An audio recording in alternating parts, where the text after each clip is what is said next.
Hi, my friends. It's your tour guide to the holiday horror side, me, Preston E. And on this video, we're going to take a look at a 1996 horror slasher called Santa Claus. Let's do this! Ho, ho, ho! Our friends John Russo and Bill Heinzman from Night of the Living Dead fame are back at it again, and this time they are wreaking havoc for the holiday season with Santa Claus. They also bring with them Carl Hardman and Marilyn Eastman, who played Mr. and Mrs. Cooper from Night of the Living Dead for this flick. The movie starts off with a young boy named Wayne who kills his mother and her boyfriend about to make love in their bedroom. Little Wayne kills them both with a gun because he's upset that his mom divorced his dad. In this instance, Little Wayne is a hero to me because Mom's new boyfriend has all the sex appeal of Larry the Cable Guy, and I'm just glad Wayne killed them both before he could get her done.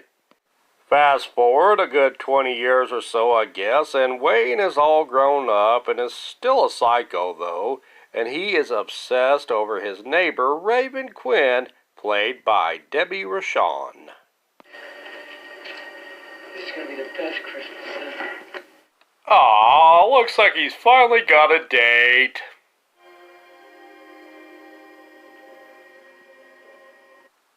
I know that's just a bust of her, but I have a feeling that dummy's gonna have to go to the Center of Disease Control after the hanky-panky with that dummy. Anyway, Psycho Wayne is obsessed with neighbor Raven and even has a wall of shame dedicated to her, complete with a desk full of candles, pictures of her, and the piece de resistance, a bust of her as his centerpiece. His stalking game is on point. Wayne, played by Grant Kramer, also makes it rain on her bust with packing peanuts. That's what poor guys rain on strippers with. Packing peanuts. So I've heard. Any hooter, Raven Quinn is a Scream Queen horror movie actress who's raising her two daughters on her own as her marriage is in trouble since her husband is away hanky-pankying with the model he's supposed to be taking pictures of only. Wayne agrees to babysit Raven's two daughters so she can go and strip her creepy old director Bill Heinzman, who always finds a way to be near dual airbags more than a crash test dummy. Meanwhile, Wayne drugs the two daughters hot cocoa so he can go on a killing spree with a claw in a Santa suit. Important side note, there's also another movie under this same title that's a delightful children's movie about cute little kitty cats. Santa Claus, get it? This movie, however, is not a delightful children's movie. It's not for families. Do not mix the two up. That's very important. And I'm still sorry that my niece and my nephew saw this movie instead of the Kitty Cat movie. But my goodness, it was 10 years ago and they're teenagers now. Can we please unban me from the Christmas parties? I'm sorry, moving on. So Wayne spray paints the Santa Claus costume black to make it look like the director's slasher villain creation. He kills Carl Hardman off with a claw.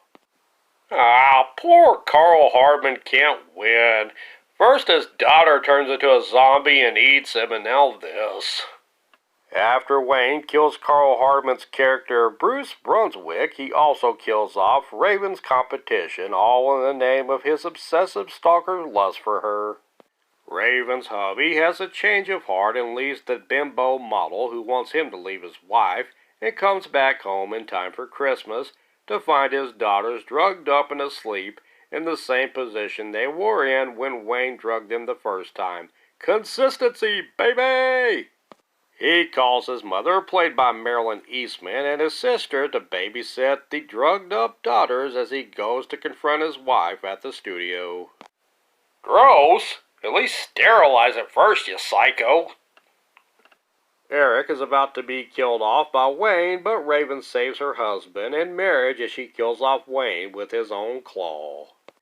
Eric, Raven, and the two daughters go to the park and live happily ever after, and this heartwarming holiday classic is over.